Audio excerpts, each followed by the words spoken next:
Hey, what's up, YouTube? Hey, I thought I'd do a quick video because I did a brake pad change on this caliper right here, that left side rotor.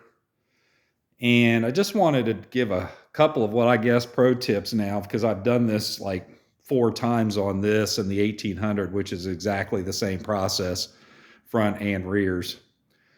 But I saw a video on changing out this brake pad. Again, you have some people that tell you to tear all this stuff off and then remove the whole caliper, and that's not really the easy way to go, because it's basically, and you've seen my other video on this, and a lot of people, you pull this little deal off right here, cover, and put your 5 millimeter in there, hex bolt, and just bust it, turn it.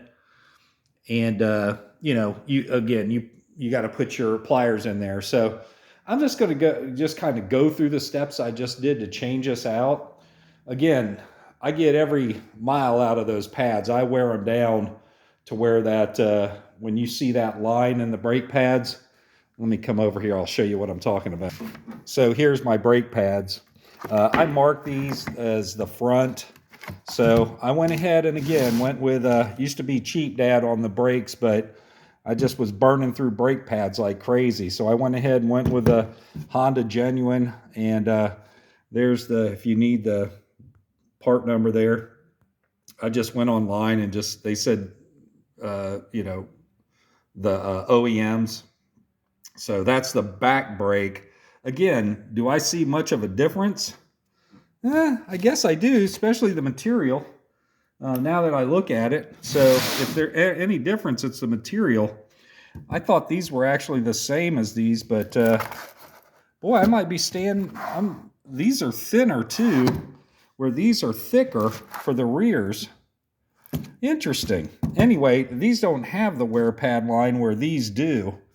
I'm going to have to get down there and look at my rear brake pads to see if I see the wear lines. And I get them right down there, but I mean, when I stop seeing the wear pad or the wear lines, that's when I change out pads.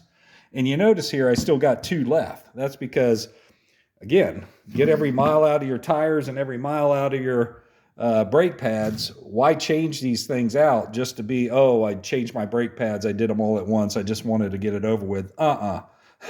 It's so easy that you could take your time, do these one at a time as needed. My fronts on the other side there still got about half a pad left. I see so many people just change them all out at the same time. Why? Just change them out as they wear down. My rear pad's got about half left on. If I was to change out all that thing, and these things aren't cheap either, especially right now.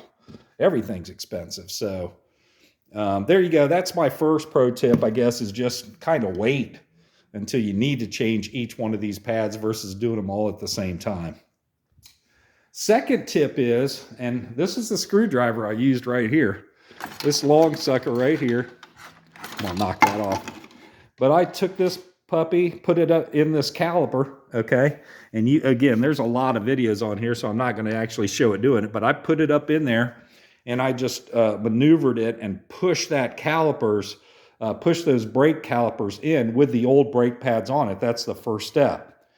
Now, what the second pro tip here is, first of all, make sure you not only do it at the bottom, but do it at the top. And it's hard to see that top, but you got to work it up in there and really get that top pushed in too. I had those things almost flat back before I took them off. So that's pro tip 2. Make sure you spend some time and really push that caliper back in. All right. Pro tip number 3, and this is the one I learned, and this is just from this guy that I saw on another video that I just watched another video before I change it. I always like to brush up right before I do something, maintenance, make sure I remember how to do it. And I watched this guy's video, and it was probably the best video I watched. He wasn't exactly thorough, and he messed up and he didn't push his caliper all the way in. But the one thing he did say is I've always struggled, even when I feel like I push that all the way back, I'll put that front brake pad in there because, you know, you pull the pin out, they both drop out. When you put them back in, and don't forget your grease. That's a pro tip too, but I've said that in other videos, is put your grease on the back of those things so they don't start squeaking on you. I use this right here. Let me show you what I put on the back of mine. And I pull the plate off that one, and I use this right here. And I put a little bit on that pin too when I take it out. But that's the stuff that I use. Can you see that? God, that does not want to focus, or it's just my eyes are blind. Anyway, that's what I put on there. And I put a little bit on the very tip because I read that somewhere. You put it on that cotter pin, or not. It's not a cotter pin, but the pin that you break with the hex bolt. So you put a little dab of that on there. And again, on the back of the brake pads, not the front, of course. Duh. But yeah, use some grease on there. So I guess that's pro tip 3. But the one that I wanted to tell you about that helped me out the most was after this guy put in the first pad, and those things are tight when you put them in here. Oh, no, I'm going to back up. So pro tip number 4 here is when you put the pad, when you put the pin through and you put the first pad on it, make sure when you stick that up inside, and again, you're kind of operating blind here if you don't break all this down. You know, if you don't have this taken off, which is not a horrible pain, it's 4 bolts to get this off, this contraption off, so you can see a little bit better. But if you don't go through that, make sure when you put this end in, when you put this end in right here, that when you pull down on this, you're going to feel a little spring to be able to put that bolt through.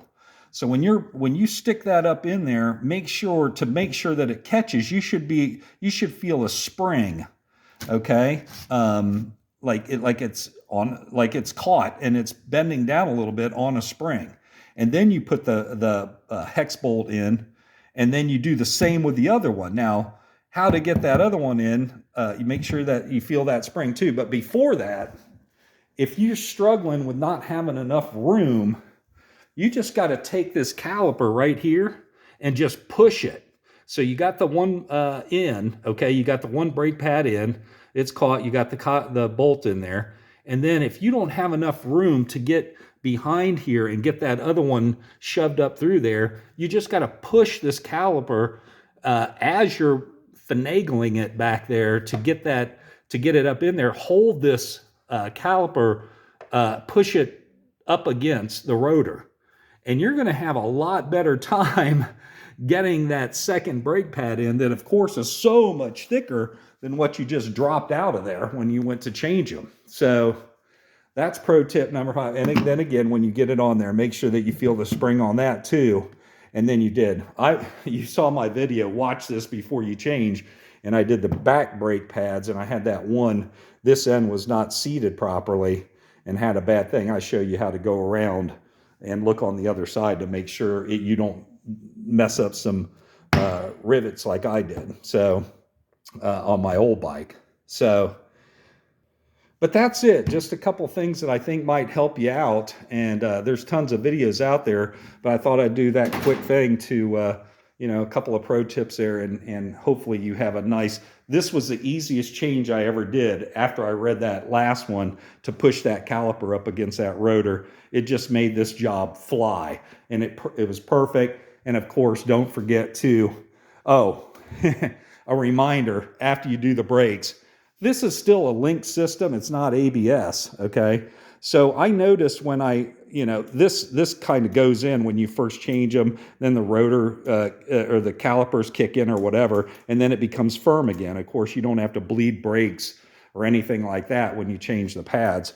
But another thing that I noticed is, since these are linked up with the back brake, when you get your back brake, I believe it, and correct me if I'm wrong, but I'm 99% sure on this, you've still got some front brake that's being applied. So I noticed when I didn't, my back brake here, I didn't even think about it because you always think to do your front. But when I started pulling out of the garage here, I had my back brake a little bit and it kept moving.